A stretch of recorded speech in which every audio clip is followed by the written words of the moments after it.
Nah, jadi tipsnya adik-adik, ya, di dalam kita ini menghadapi perbedaan, terimalah walau tidak suka. Satu, ya, pahami walau tidak tahan diri walau terganggu. Tiga itu insya Allah kita ini damai. Kalaupun masih, biasanya kelompok ini akan tidak berhenti, akan mengganggu kelompok lain. Kalau dia sudah kuat, besar, gengsi, mengganggu, kita punya yang namanya hukum. Proses hukum yang akan menghadapi kelompok-kelompok ini. Itulah cara atau tips kita hidup berbangsa di negara kesatuan Republik Indonesia.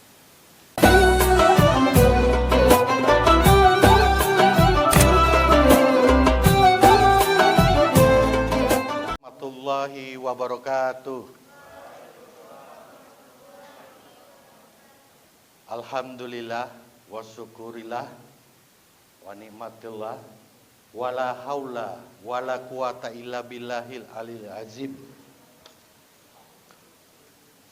Adik-adik mahasiswa STEMIK Pringsewu yang saya cintai dan yang saya banggakan, pada pagi hari ini hari yang berkah, hari yang mulia, karena hari ini hari Jumat. Sejarah Islam membuktikan bahwa hari Jumat itu adalah hari baik. Oleh karenanya, pada pagi hari ini kami akan menyampaikan beberapa hal sebagaimana yang telah saya sampaikan sebelumnya, bahwa hari ini kita akan mendapatkan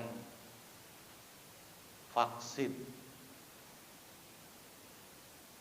untuk menolak atau resistensi terhadap virus yang namanya radikalisme. Adik-adik sekalian,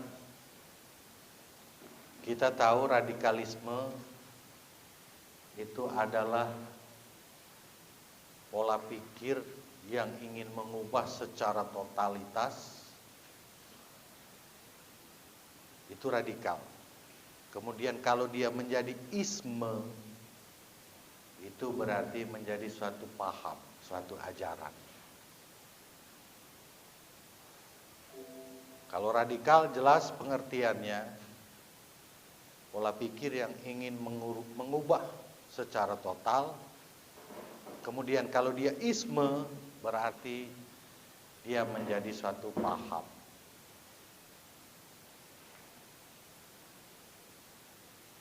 Adik-adik di sini ada yang selain Muslim? Ada? Ada. Radikalisme itu tidak diajarkan oleh agama apapun. Tetapi radikalisme tumbuh kebanyakan di tempat atau di suatu wilayah atau di suatu negara yang mayoritas. Di Timur Tengah tumbuh Al-Qaeda, ISIS. Di Burma tumbuh Rohingya, mayoritas agama setempat. Di Cina juga tumbuh Uighur. Dan di Selandia Baru, adik-adik pernah dengar bagaimana sang teroris memberondong jemaah yang sedang melakukan sholat. Artinya terorisme bukanlah agama. Kita harus sepakat. Dia tumbuh dari radikalisme. Saya ingin menyampaikan ke adik-adik supaya strukturnya jelas. Terorisme itu, pertama, dia merupakan suatu pemikiran. Yang kedua, sikap. Dan yang ketiga, perbuatan.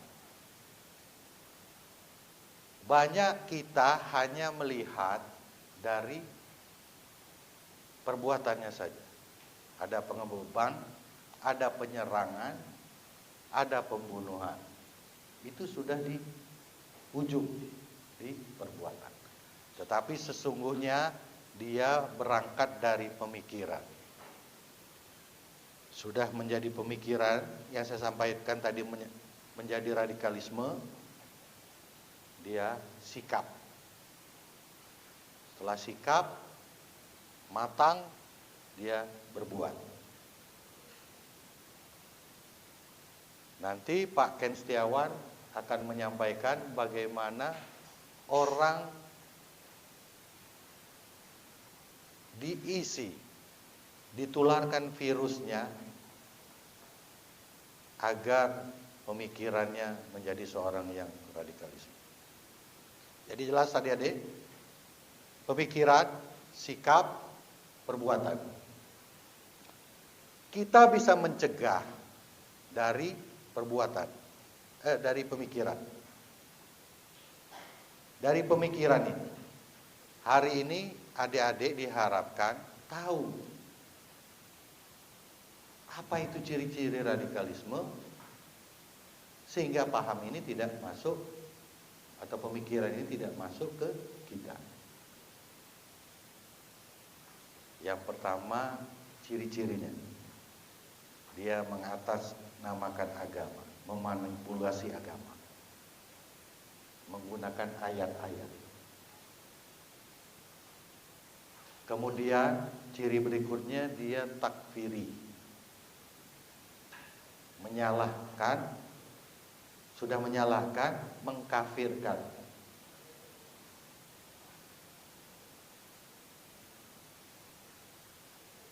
Kita umat Islam, adik-adik, itu berpedoman kepada Al-Quran dan hadis. Al-Quran 6.666 ayat, hadis itu ribuan. Ada hadis sahih, ada hadis dhaif. Di tengah-tengah masyarakat kita ini, paham itu mulai berangkat dari ayat, kedua dari hadis. Setelah disusupi atau dimanipulasi ayat ini, mulai pemahamannya, oh, yang ini benar, yang itu salah. Awalnya seperti itu. Awalnya seperti itu. Lama-kelamaan ditambah lagi, disimpangkan lagi hadis-hadis ini. Padahal adik-adik, Islam itu tumbuh dan hadis-hadis itu menjadi suatu pemahaman karena dipelajari oleh beberapa imam dan menjadi mazhab. Mazhab yang paling terkenal adalah mazhab Syafi'i, Hanafi, Hambali. Di Indonesia kebanyakan menggunakan mazhab Syafi'i. Di sini saya yakin banyak Nahdlatul Ulama pemahaman, betul ya? Ada yang dari Muhammadiyah? Ada. Muhammadiyah menggunakan mazhab yang ditentukan oleh majelis tarjih. Kalau kita beribadah jelas berbeda. Sholat subuh menggunakan Muhammadiyah tidak menggunakan kunut. Demikian juga mazhab Hambali. Nah sekarang kalau kita menjadi pemahaman kita mulai menyalahkan mazhab lain, itulah bibit-bibit awalnya. Padahal Islam itu berkembang, hadis itu karena sunnah Rasul, sunnah Nabi yang dilakukan oleh Nabi sepanjang hayatnya dalam melaksanakan ibadah. Saya punya teman, adik-adik, dia hanya paham satu mazhab. Dia tidak mau menggunakan yang digunakan oleh Muhammadiyah. Dia hanya kunut. Sholat sebelum Al-Fatihah, Bismillah secara dilafalkan, tidak secara sir atau di dalam hati. Keras. Ketika dia berangkat haji di Madinah dan di Masjidil Haram itu menggunakan mazhab Hambali. Tidak menggunakan kunut. Nah sekarang pertanyaan, apakah dia tidak ikut sholat di sana? Tentu ikut. Kalau tidak, dia tidak akan melaksanakan rukun haji dan syarat haji.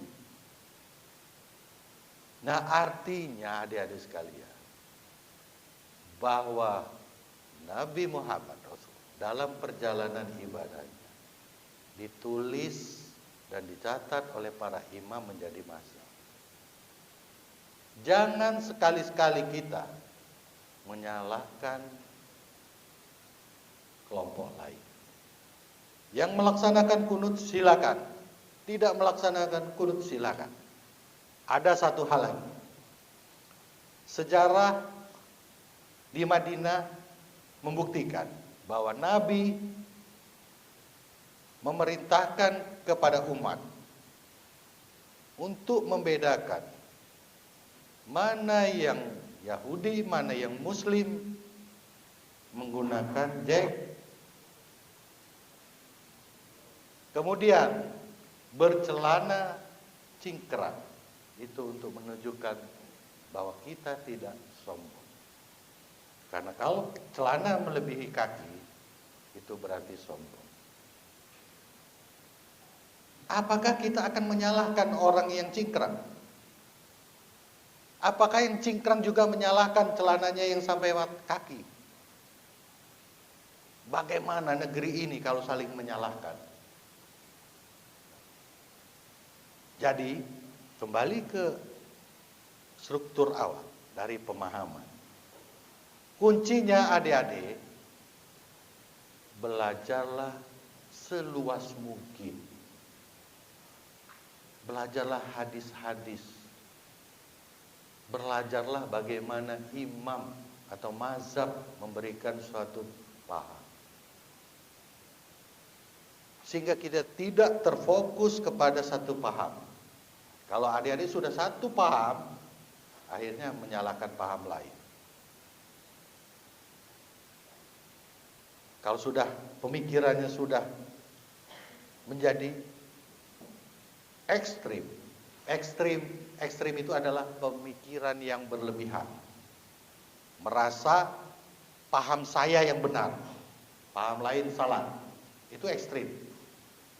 Kalau sudah berpikir begitu, adik-adik akan menjadi orang dalam satu kelompok yang namanya radikalis. Kalau sudah satu kelompok, misi ini akan mengajarkan adik-adik bersikap menentang kelompok lain, menentang negara. Kita masuk kedua, sikap. sudah itu ingin membantu kelompoknya mencari dana, mencari materi yang bisa menghidupi kelompoknya. Mulai akan memisahkan dari kelompok lain dan memisahkan dari Negara Kesatuan Republik Indonesia.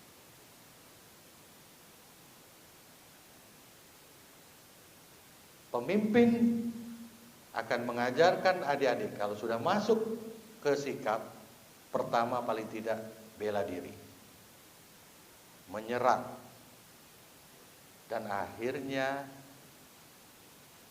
kalau sudah punya sikap ini, kalau dalam istilah terorisme itu melakukan amalia.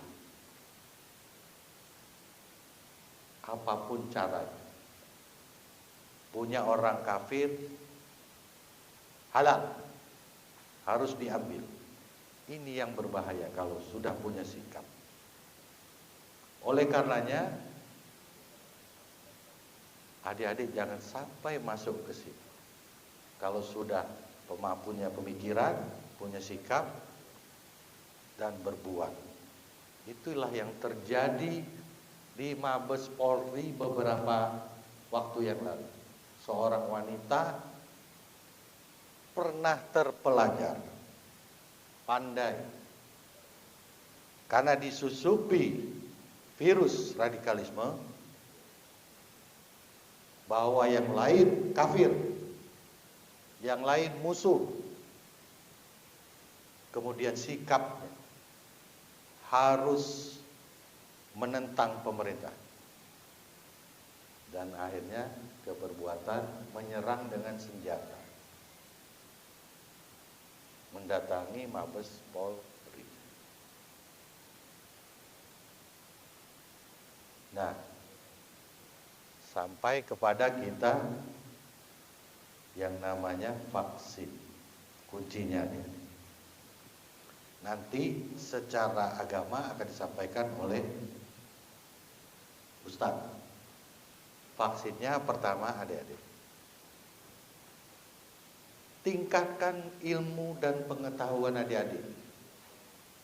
Jangan belajar pada satu ilmu. Kuncinya.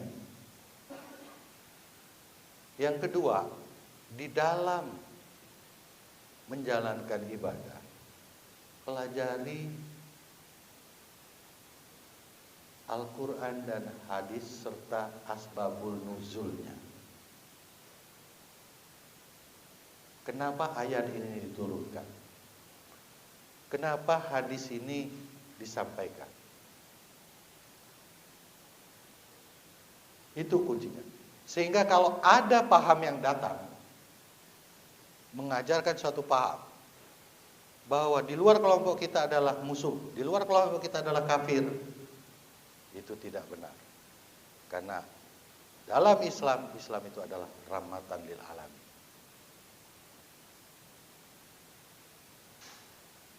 Di dalam Negara Kesatuan Republik ini, Indonesia, ada ukhuwah basariyah, ukhuwah islamiyah, ukhuwah wato, semua adalah saudara kita.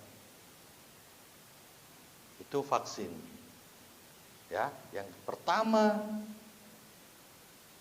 pelajarilah ilmu dan pengetahuan. Dalamilah agama dalam menjalankan ibadah. Ayat suci Al-Quran itu ada asbabun nuzulnya. Hadis pun ada riwayat. Jangan terfokus pada satu hadis yang disampaikan orang-orang yang menyebarkan paham, karena akan keliru. Itu dalam konteks pencegahan radikalisme. Dalam konteks berbangsa, saya ingin menyampaikan kepada adik-adik dalam kesempatan ini bahwa kita terdiri dari 17.504 pulau dari Sabang sampai Merauke. Suku bangsa kita 1.340. Bahasa ada 504. jenis bahasa. Artinya, Negara Kesatuan Republik Indonesia adalah satu bingkai. Tidak ada lawan, tidak ada musuh. Dalam tatanan ukhuwah watonia, semua saudara kita. Apa yang disampaikan Pak Wakil Bupati tadi, Pringsewu bersifat majemuk dan heterogen. Semua suku ada, semua agama ada. Semua etnis ada di Pringsewu. Bayangkan kalau satu suku, satu agama akan menyerang agama lain, suku lain. Bagaimana keamanan dan ketertiban di Pringsewu ini? Oleh karenanya adik-adik, dalam menghadapi kelompok lain, suku lain, ada 3 tips yang akan saya sampaikan. Karena biasanya orang, sifat orang dan kelompok pasti ingin lebih besar, lebih kuat. Satu, ya. Setiap orang atau suatu kelompok pasti ingin lebih besar, lebih kuat. Yang kedua,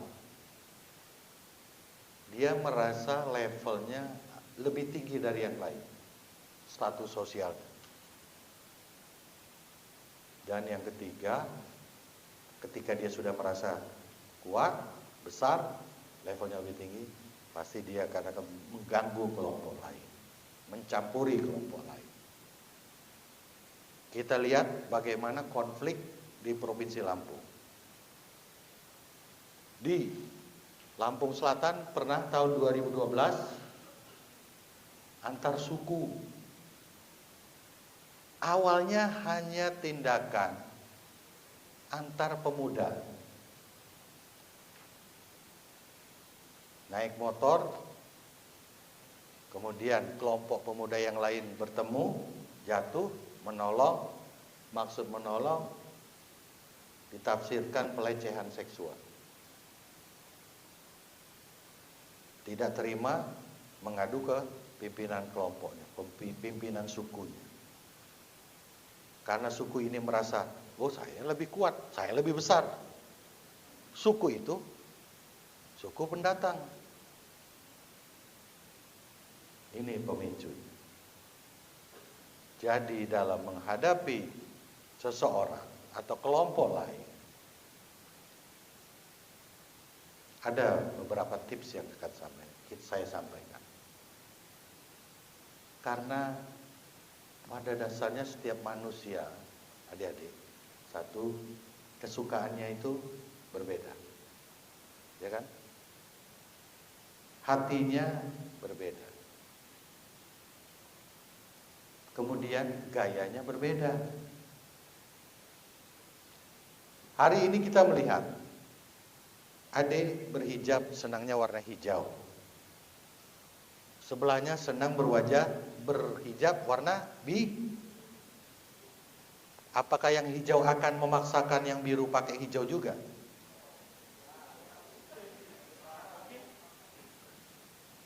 Kemudian kesukaannya. Adik ini sukanya dandanannya sederhana. Yang lain dandanannya harus menggunakan ini. Tentu berbeda setiap orang. Kalau kita memaksakan kesukaannya, tentu tidak akan menerima. Itu awal-awal dari perpecahan. Jadi kesukaannya berbeda, kemudian hatinya berbeda, gayanya berbeda. Nah, untuk menghadapi perbedaan ini adik-adik, tadi saya menyampaikan tips. Yang pertama, supaya kita hidup rukun. Ya, menerima walau tidak terimalah kawan kita. Kalau yang satu senang hijau, kita senang biru. Kalau kesukaannya berbeda, pahami bahwa hatinya menyukai atau yang digunakan itu berbeda. Pahami bahwa itu adalah hatinya. Karena setiap hati kita berbeda. Kemudian gayanya pun berbeda. Biasanya yang saya sampaikan tadi, kalau orang lain itu merasa lebih kuat, lebih besar, gengsi, ganggu. Kamu nggak usah pakai warna hijau. Kamu nggak cocok. Kemudian mencampuri lagi hatinya. Dia kesukaannya berbeda. Nah, jadi tipsnya adik-adik, ya, di dalam kita ini menghadapi perbedaan, terimalah walau tidak suka. Satu, ya, pahami walau tidak tahan diri walau terganggu. 3 itu insya Allah kita ini damai. Kalaupun masih, biasanya kelompok ini akan tidak berhenti, akan mengganggu kelompok lain. Kalau dia sudah kuat, besar, gengsi, mengganggu, kita punya yang namanya hukum.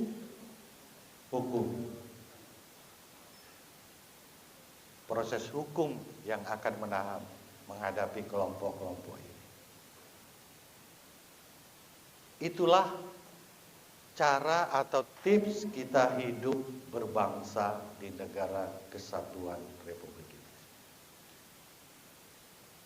Jadi kesimpulannya adik-adik, dalam menghadapi radikalisme, ekstremisme yang mengarah kepada kekerasan,